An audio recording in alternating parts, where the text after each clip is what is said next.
Au plaisir de vous retrouver, mesdames et messieurs. Bonjour, bienvenue à tous dans votre chronique qui a un nouveau sujet. J'espère que vous avez passé de très belles fêtes. Moi, en tout cas, ma fête, elle a été et j'espère que Mohamed Sissé aussi a passé une très bonne fête. Mohamed Sissé, bonjour et bonne fête de Ramadan à toi. Ah, merci. J'espère que cette formulation est sincère. Venant de votre part. Pourquoi? En me souhaitant une bonne fête. Ah, donc tu penses que je ne suis pas sincère? Vous savez, généralement, les Aminats ne sont pas sincères. Sincères. Donc je doute de me formuler cette prière ou la bénédiction. Voilà, ça c'est à revoir. D'accord, alors j'espère que tu as passé une très bonne fête. Oui, cela dit, j'ai passé une très bonne fête. D'abord, avant, j'ai très bien jeûné. Et j'espère que Dieu a effacé tous mes péchés. Inch'Allah. Et par la suite, j'ai bien passé une très bonne fête en famille, en convivialité, avec tout le monde, avec toute ma famille, avec les voisins aussi. Et on espère que Dieu va nous donner encore une très bonne santé, une longue espérance de vie pour participer à cette fête qui se profile à l'horizon très bientôt, la fête de la Tabaski. Ah oui, ça quand même, c'est très bientôt. Donc, on espère que vous avez très bien gêné et que la fête a été bien chez vous, nous quand même, alhamdoulilah. Qu'est-ce que je vais égorger en ce moment? Peut-être tu vas égorger le chat ou le chien. Ou bien un poulet. Voilà. En tout cas, si la galère ne tape pas à la porte, c'est ce que je vais faire. Tu vas égorger un chat? Un chat? Alors, puisque ma religion ne me permet pas, en tout cas... Sinon, tu allais le faire quand même, sans problème. En tout cas, j'ai peur, à la place d'un mouton, d'un bélier. C'est pas grave, tu vas juste chercher un poulet, tu vas l'égorger, puis voilà, toi aussi, tu as fait ta tabaski. Est-ce que ma pauvreté est arrivée à ce point-là? En tout cas, on verra bien. D'égorger un coq à la place du mouton, d'un gros bélier. Voilà, comme je vous l'annonçais, voilà, bienvenue à tous dans votre émission. Aujourd'hui, on a un nouveau sujet qui parle sur l'inéligibilité de Marine Le Pen. Et voilà, réduit-elle le racisme entre les Africains, contre les Africains en France? En gros, c'est ça le sujet. Donc, voilà, c'est sur ça on va débattre aujourd'hui, sur l'inéligibilité de Marine Le Pen. Donc, on va essayer de faire un petit rappel avant de commencer avec les questions. Le jugement dans l'affaire dite des assistants parlementaires européennes du Rassemblement national a rendu son jugement ce lundi devant le tribunal correctionnel de Paris. Il condamne Marine Le Pen à 4 ans de prison, dont 2 fermes sous bracelet électronique et 100 000 € d'amende. Surtout, la chef de file de l'extrême droite française est condamnée à 5 ans d'inéligibilité avec effet immédiat. Mohamed Sissé. Alors, c'est pas la première fois, et bien avant la condamnation de Marine Le Pen à cette peine d'inéligibilité qui est immédiate, parce que c'est conforme à la règle d'exécution provisoire qui ne va pas suspendre l'appel devant la cour d'appel de Paris pour un autre procès. Donc, cette décision prise par le tribunal correctionnel de Paris ne va pas être suspendue. D'accord. Alors, bien avant elle, il y a eu la condamnation de François Fillon, le Premier ministre, qui souhaitait porter sa candidature en 2017. Et par la suite, il y a eu un autre cas très important, le ministre Cahuzac, qui a été condamné à 3 ans de peine d'inéligibilité, parce que pour avoir commis le blanchiment et aussi la fraude fiscale et l'évasion fiscale. Et par la suite, tout récemment, c'est la condamnation de Sarkozy. Exactement, on a vu ça. Donc, il y a beaucoup de condamnations actuellement en France. Hein? Oui. La condamnation de Sarkozy, lui, il a été condamné parce qu'il a commis la corruption. Et sa campagne, vous imaginez, a été financée par le regretté par la famille libyenne. Ouais. Kadhafi, exactement. Oui, donc il vient d'être condamné à 3 ans de peine d'inéligibilité. Donc, durant 3 ans, Il ne va pas se présenter. Porter sa candidature à l'élection présidentielle. D'accord. Il y a aussi le cas de l'ancien président, Jacques Chirac, qui a été condamné pour des affaires fictives lorsqu'il était maire à Paris. Donc, on va dire qu'actuellement, la justice européenne joue son rôle dans Ah oui, c'est pas la justice française, elle est relativement indépendante. Elle n'est pas comme la justice africaine. Non, il ne faut même pas comparer avec ça, s'il te plaît. On ne va pas en arriver là. Parce que sinon, si on fait une comparaison, on va rester ici jusqu'à demain. Voilà. Oui, c'est vrai, vous avez raison. Bah oui, parce que la justice africaine, quand même, il ne faut même pas en parler. Elle est instrumentalisée. Exactement. On dit toujours que surtout par les dirigeants civils. On dit toujours que les trois pouvoirs sont séparés, mais ce n'est pas en Afrique. Hein. Ah oui, c'est sur le papier. Hein. C'est pas... sur le papier. Le principe de la séparation de pouvoir, oui. On a vu ça à l'université. C'est jamais respecté. C'est jamais respecté. Même une séparation souple ou stricte, ce n'est pas du tout respecté. Pas du tout. On voit toujours le président qui a une même mise sur les deux le autres pouvoir judiciaire. Ouais. Et souvent, pour ce faire, il suffit tout simplement qu'il donne une instruction ferme, comme on a évoqué le cas de Alpha Condé. Il a donné une instruction ferme au procureur pour enfermer injustement Faure Kemengue. Ou bien même en Guinée, ce qu'on a vu tout récemment aussi avec Dadis Camara. Oui, mais ça m'a tellement étonné. Dadis Camara, quelqu'un qui a été condamné. Condamné, oui. Pour crime contre l'humanité. Et qui est gracié maintenant. Oui. Pourtant, il y a un décret présidentiel, n'a aucune base légitime, n'a aucune base légale, parce que tout simplement, le décret est pris par qui? Par quelqu'un qui n'est pas légitime, qui n'a pas été élu légitimement. Pour prendre un tel décret présidentiel pour condamner quelqu'un, comme je le disais, quelqu'un qui a été condamné pour crime contre l'humanité quand même.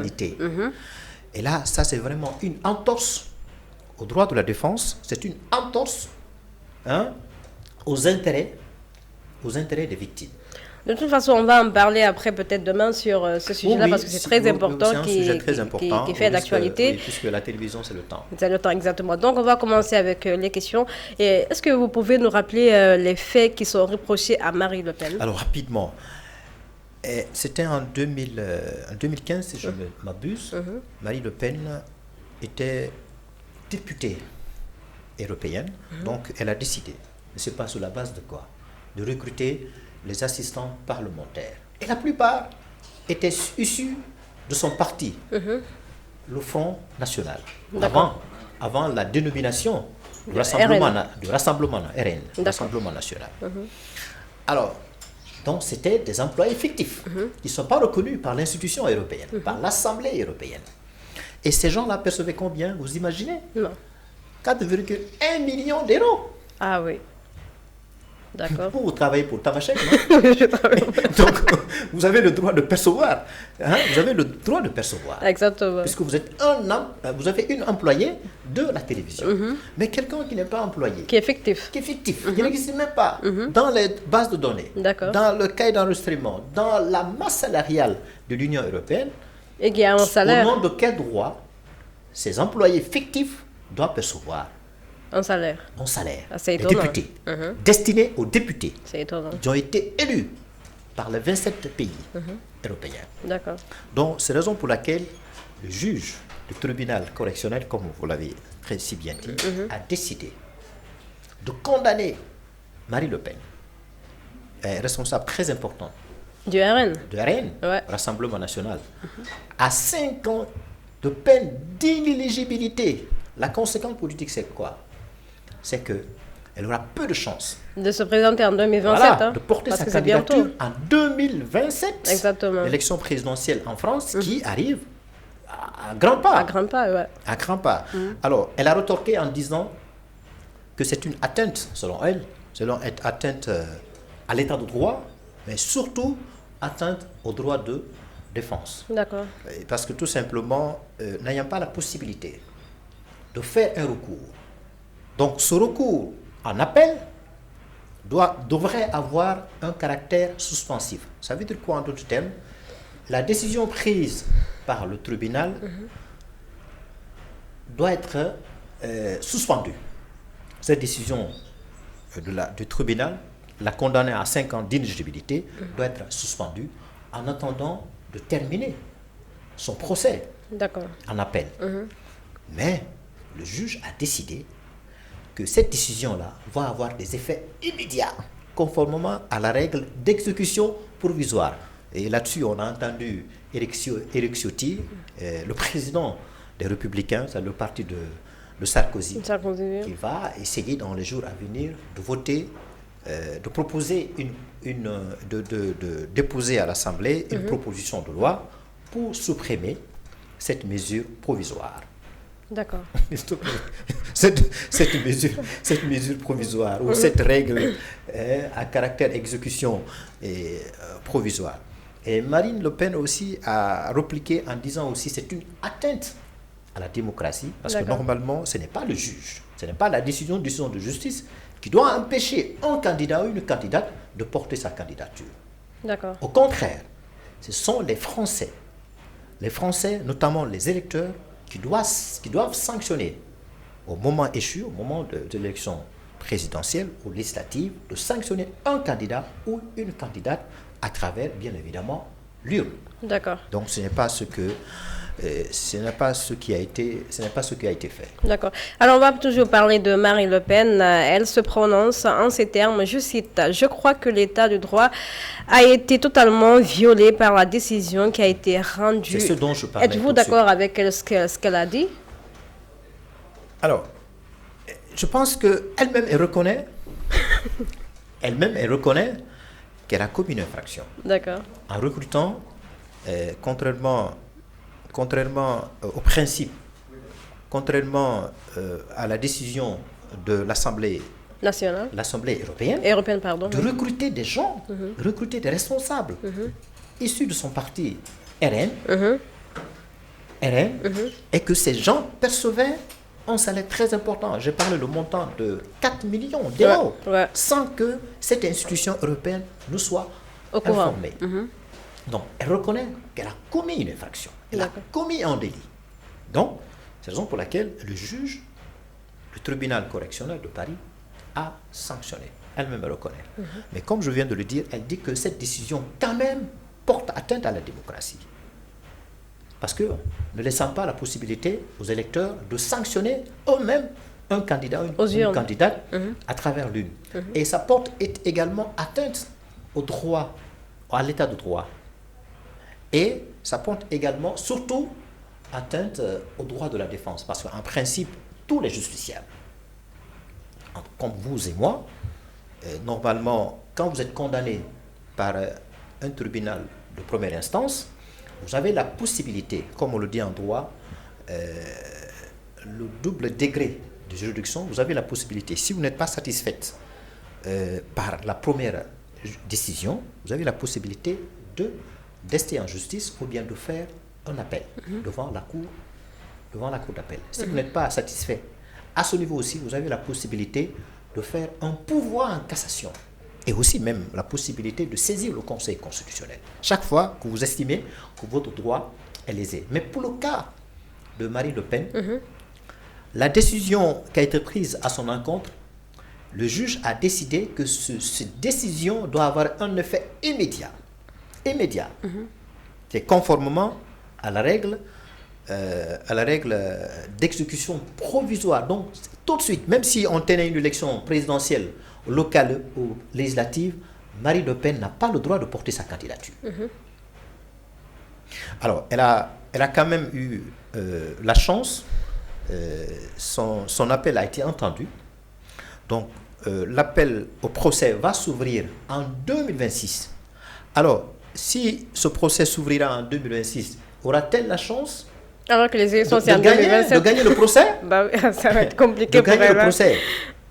Je ne suis pas sûr. Peut-être que le juge pourrait décider à ce niveau, le juge d'appel de Paris pourrait décider de commuer sa peine. D'accord. En d'autres termes, de diminuer sa peine. Peut-être qu'au lieu de 5 ans d'inéligibilité, peut-être 2 ans ou 3 ans. Mais elle n'obtiendra pas la relaxe ou l'acquittement total. Ça, je n'en suis pas certain. D'accord. Alors, je ne suis pas certain. Donc, quand elle dit que son droit a été bafoué, la démocratie a été touchée, ça, c'est un discours politique. ça c'est du populisme. D'ailleurs, ils ont même commencé, le président de RN, Jordan Bardella, a commencé à rassembler ses militants et sympathisants pour que dans les jours et semaines à venir, de battre le pavé pour faire comprendre au tribunal que cette décision qu'il a rendue, c'est une décision qui porte atteinte à la démocratie et à l'état de droit. Mais moi, je pense que de son point de vue, à partir du moment où il a commis cette infraction, elle-même, elle reconnaît qu'elle a commis une infraction.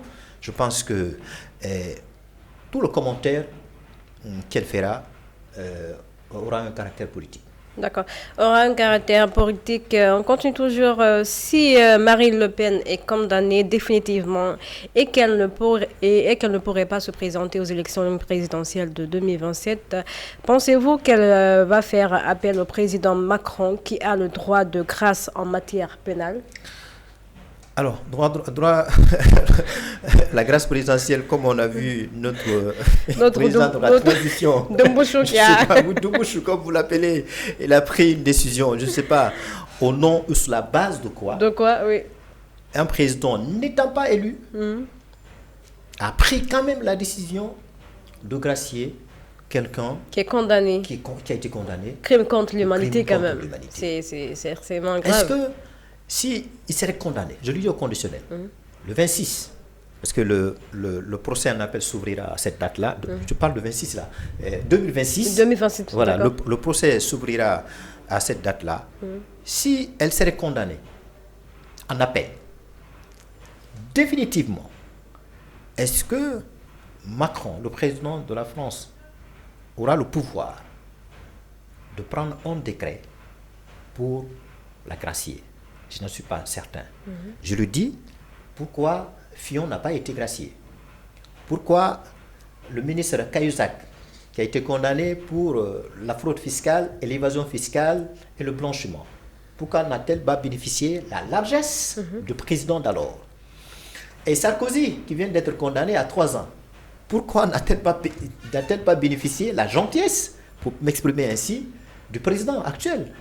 Donc, ce que les ministres qui ont été condamnés auparavant n'ont pas bénéficié, ce n'est pas Marine Le Pen qui va en bénéficier. D'autant qu'elle est un adversaire farouche, un adversaire radical par rapport au régime de Macron. Alors, suite à sa condamnation, on a entendu un soutien à peine voilé venant de l'actuel Premier ministre, le centriste François Bayrou. Vous savez, ce soutien à peine voilé, pourquoi a-t-il fait, de mon point de vue? Parce que Marine Le Pen, c'est quelqu'un qui détient l'arme fatale, la motion de censure. Vous savez, le gouvernement de Bayrou n'a pas de majorité. Encore moins Macron. Macron n'a pas une majorité. Donc, s'il y a un adversaire politique qui peut à tout moment renverser le gouvernement, c'est bien entendu Marine Le Pen, parce qu'il a quand même une majorité importante. C'est vrai. Une majorité importante. Maintenant, pour arriver à cela, si elle s'est décidée de renverser le gouvernement par une motion de censure, elle pourrait se décider de s'allier avec LFI, la France insoumise de Jean-Luc Mélenchon, qui est aussi un opposant radical vis-à-vis, d'ailleurs, Jean-Luc Mélenchon souhaiterait aujourd'hui la destitution de Macron. Mais n'ayant pas les moyens, n'ayant pas la politique, n'ayant pas la majorité à l'Assemblée nationale, elle a besoin de s'adosser sur la majorité de Marine Le Pen. De Marine Le Pen. D'accord. De Marine Le Pen. Pour arriver à cette fin politique-là, la destitution. Parce que pour destituer le président, il faut un vote de 3/5. D'accord. Et pour avoir cette majorité-là, un parti seul ne peut pas l'avoir. Il faut faire une coalition ou une alliance avec un autre parti. Donc, voilà l'arme fatale dont elle détient aujourd'hui. Donc, si elle est condamnée définitivement en appel, elle va vouloir utiliser ses représailles politiques contre le régime de Macron. Il dit, voilà, moi je suis disqualifié complètement. Moi, je n'ai plus la possibilité de porter ma candidature en 2026 parce que je viens d'être condamné en appel. Alors, pour prendre des mesures de rétorsion, je vais faire voter, je vais déposer à l'Assemblée une proposition de loi, une motion de censure pour destituer, parce que probablement Macron aurait une main derrière ma condamnation.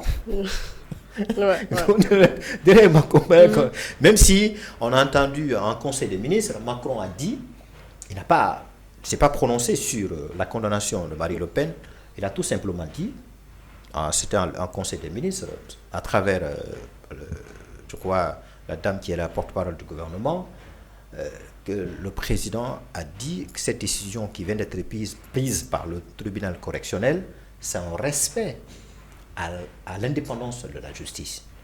Mais par ailleurs, il a dit aussi il faut qu'on respecte aussi le droit de recours à tout justiciable français ou française. Vous savez, c'est la chance que Marine Le Pen n'a pas, parce que quand elle fait un recours, le procès ne va pas s'ouvrir. Ce procès-là s'ouvrira au plus tard en 2026. Donc, Fillon apporte un soutien. Un soutien pourquoi? Pour la dissuader de vouloir voter une motion de censure. Parce que si la motion de censure passe, je ne termine pas ça, non seulement le gouvernement de Bayrou va tomber, mais aussi le président Macron risque d'être... va tomber. Oui, va tomber, risque d'être destitué. Donc, c'est la raison pour laquelle tout le gouvernement aujourd'hui est en train de ménager, en train de la flatter, ou bien de lui apporter un soutien à peine voilé, au risque que Marine Le Pen, RFRN, ne prenne la décision de déposer à l'Assemblée nationale une motion de censure. D'accord. Alors, l'inéligibilité de Marine Le Pen, est-ce que ce n'est pas un ouf de soulagement pour les Africains, surtout ceux qui sont en situation irrégulière en France? Oui, Marine Le Pen, vous savez, avant cette condamnation à son encontre d'une peine d'inéligibilité, elle était vue comme xénophobe, bien avant elle. Son père d'abord. Son père, je l'ai dit, qu'est-ce que je raconte? Son père était vu comme xénophobe, comme raciste et comme antisémite. Antisémite, parce que je pense qu'il a même été, il a été condamné pour apologie en France pour cette position-là. Et ce qu'on colle à Marine Le Pen aujourd'hui, les gens ont tendance à croire, surtout les partis politiques d'en face, qu'elle veut prendre l'héritage de son père, Jean-Marie Le Pen. Alors, elle dit, non, bien au contraire. Elle dit, moi je fais la différence entre les Français de l'appartenance et de non-appartenance à la France.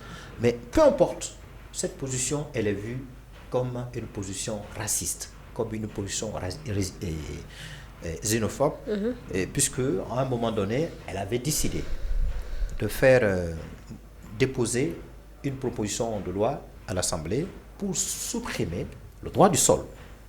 Parce qu'il y a des étrangers qui sont nés en France. Donc, quand vous êtes né en France, ipso facto, vous allez avoir la nationalité française. La nationalité française. À cause du droit du sol, le droit du sang, le droit du sol. Donc, puisque vous êtes né là-bas, même si vous n'êtes pas issu d'un père français, d'un père français ou une mère française, mais à partir du moment où vous êtes né là-bas, vous êtes né en France, vous allez jouir de ce droit, le droit français, donc avoir la nationalité française. Donc, elle voulait supprimer cette loi-là. Elle voulait également, dans la foulée, supprimer l'aide sociale accordée aux étrangers. Surtout les étrangers qui sont en situation irrégulière. Vous voyez?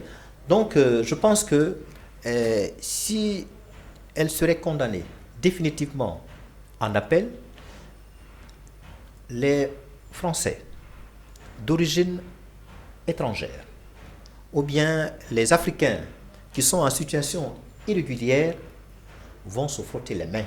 D'accord. Ils vont se dire, on va, en tout cas, le racisme à notre égard va se réduire. On voit certains Français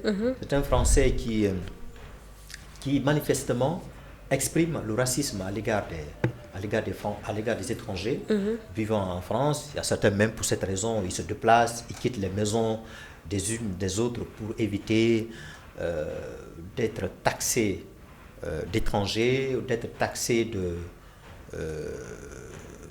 d'être victimes de ce mot-là, très fort, le racisme.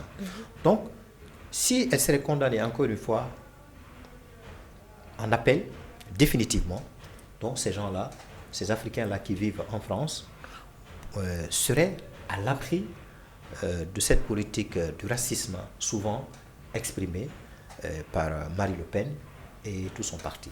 D'accord. Alors, en gros, on peut dire que l'inéligibilité de Marine Le Pen réduit-elle le racisme contre les Africains en France, selon vous?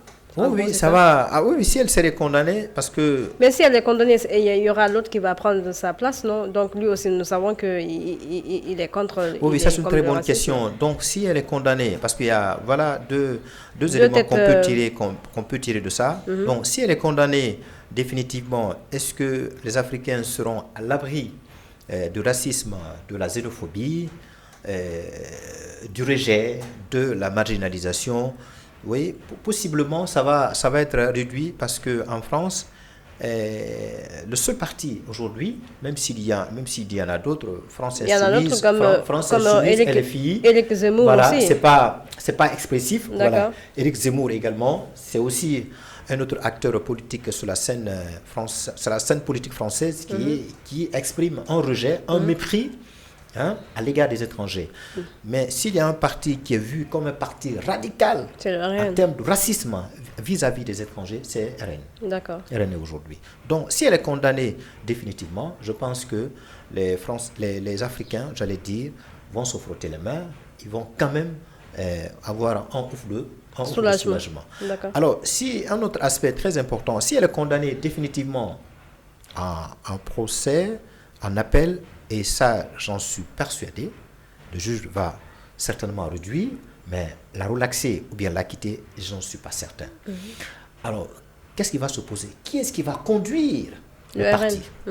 Qu'est-ce qui va conduire la formation politique, le RN? Aujourd'hui, celui qui est en tête, c'est Jordan Bardella. Exactement. Alors, est-ce qu'elle lui porte totalement confiance? Je n'en suis pas certain. Ce parti a une étiquette familiale. Ouais. Il y a une de ses nièces qui est Marion Maréchal. D'accord. Elle pourrait décider, en cas de condamnation définitive, de confier le parti à cette dernière. D'accord. Pour écarter Bardella. Bardella, c'est une espèce de bouc émissaire. Okay. C'est un pion. D'accord. Un pion aujourd'hui. Mais quand ça devient très sérieux, la décision tombe que Marine Le Pen est condamnée pour une peine d'inéligibilité pendant 5 ans ou pendant 3 ans ou 2 ans, donc n'aura plus la possibilité de participer à cette élection présidentielle qui arrive petit à petit en 2026. 2027. En 2026. Non, c'est en 2027. En 2027 plutôt. À laquelle il tient beaucoup. Parce qu'elle a raté 3 fois. Elle a raté 3 fois. Donc cette fois-ci, elle veut vraiment se battre. Voilà, puisque Macron ne va pas se présenter. Il est en train de briguer son deuxième et dernier mandat. Donc, c'est un boulevard qui est ouvert, c'est une opportunité qui s'offre à elle pour enfin, ce que son papa n'a pas pu, elle va réussir à le faire, donc briguer la magistrature suprême. D'accord. Donc, si ce coup de massue tombe sur sa tête, donc elle sera obligée. D'accord. Ce que Elhadj Cellou Dalein refuse de faire, de se faire remplacer à la tête de l'UFDG. Pourquoi tu ramènes toujours l'Afrique? On parle de la France aujourd'hui. Non, mais il faut faire cette bonne comparaison parfois. Ce que l'UFDG, ce que Elhadj Cellou Dalein refuse de faire, je ne sais pas pour quelle raison politique. Moi, je pense que lui, il va mourir avec l'UFDG. Parce que là, je ne pense pas qu'il va céder. En tout cas, on voit, c'est l'une des raisons qui fait que la tenue de congrès là, ça tient toujours pas. Il y a toujours un report signifié, oui, malgré la décision de la MATD, qui est en train d'exercer la pression sur le parti de tenir le congrès dans les 45 jours à venir. Est-ce que les 45 jours ne sont pas écoulés? Moi, je pense que ça voilà. Le DFDG est à la porte de la suspension ou de la dissolution. Exactement. C'est ce qui se profile à l'horizon. Donc, c'est juste une parenthèse. Hein. Donc, on revient. Donc, la seule possibilité en cas de condamnation définitive qui s'offrirait à Marine Le Pen, c'est de choisir une nouvelle tête. D'accord. Et cette nouvelle tête, moi, je pense que ce n'est pas Jordan Bardella. D'accord. Bardella, parce qu'il ne pèse pas lourd. Selon vous, il ne pèse pas lourd? Oui, ok. Il ne pèse pas lourd. Et ce n'est pas quelqu'un qui peut porter la vision, qui peut porter en extenso la vision du parti. Du parti. D'accord. Mais plutôt, cette dame dont je vous parle là, vraiment, c'est la lionne. D'accord. C'est la lionne, Marion Maréchal. Je pense que fort probablement, Marine Le Pen, en cas de condamnation pour me répéter comme un perroquet, elle va devoir porter son choix sur cette dame. Et ils vont tous continuer avec le racisme, comme le sait Marine Le Pen n'a pas sa langue dans sa poche. Oui. Donc le sujet d'aujourd'hui portait sur l'inéligibilité de Marine Le Pen. Réduit-elle le racisme contre les Africains en France? C'est avec ce thème qu'on a débattu avec mon confrère Mohamed Sissi. Merci d'être venu sur ce plateau. C'est toujours un plaisir de partager ce beau plateau de TMTV avec vous. Avec la lionne. Avec la lionne de la chronique de Buzz matinal. Ok, il n'y a pas de souci. Donc, on se donne rendez-vous demain avec le sujet de Dadis. On ne va pas laisser, hein? Oui, Dadis, la grâce présidentielle. Ça a étonné quand même. Il faut, parce qu'il y a beaucoup de... Il y a des contours, il y a beaucoup de choses dont le public ignore. Il faut en parler. Ouais. Il vient, notre président de la très république, vient de prendre une décision de convoquer le corps électoral, le référendum. Ça sera le 27 septembre. Oui. C'est le 27 ou le 21? Non, c'est le 21 septembre. Ah oui, je me suis trompée alors. Oui, c'est la date officielle. D'accord. Et d'ores et déjà, je vous apprends, la Guinée vient de recevoir les matériels électoraux, les matériels logistiques électoraux. Okay. Donc, je pense que dans les semaines et mois à venir, les responsables ici, même le consulat sera contacté pour organiser ce processus de recensement de la population, recensement général pour les milliers de Guinéens résidant au Sénégal et recensement à vocation état civil. Parce qu'on en a trop parlé. Mais cette fois-ci, je pense que ça va se faire puisque le président de la transition a enfin décidé de fixer la date du référendum. D'accord. Alors, à quand la date de l'élection présidentielle? Est-ce que, pour terminer pour ça, je ne vais pas parler comme un perroquet, pour terminer pour ça, est-ce que cet référendum va-t-elle donner la possibilité au général Mamadi Doumbouya de porter sa candidature, comme on l'a vu au Tchad? Idriss Déby, la nouvelle constitution qu'il a fait voter, doit donner la possibilité. Et d'ailleurs, cette position-là a été confirmée par Baouri. Baouri a dit que le président, à l'image de tous les Guinéens, il a la possibilité de porter sa candidature. D'accord, je pense qu'on va également l'a confirmé qu'il a la possibilité de se présenter. Amara Kamara, secrétaire général à la présidence, également, elle a dit à l'image de tous les citoyens, tous les citoyennes, Mamadi Doumbouya, le général, a la possibilité de porter sa candidature. Je ne sais pas, est-ce que les rédacteurs auraient inséré cette disposition-là au sein de cette nouvelle constitution. On verra bien. Demain, on va en débattre longuement sur ce sujet-là. Merci à tous de nous avoir suivis sur la télévision Tamashek. Je vous rappelle le thème d'aujourd'hui porté sur l'inéligibilité de Marine Le Pen. Réduit-elle le racisme contre les Africains en France? On se donne rendez-vous demain. N'oubliez pas d'aller nous regarder sur YouTube. Vous mettez Tamashek, vous tapez Tamashek, vous nous regardez, vous likez, vous commentez. Et n'oubliez pas d'activer la cloche de notification. On vous donne rendez-vous demain. Portez-vous bien. Au revoir.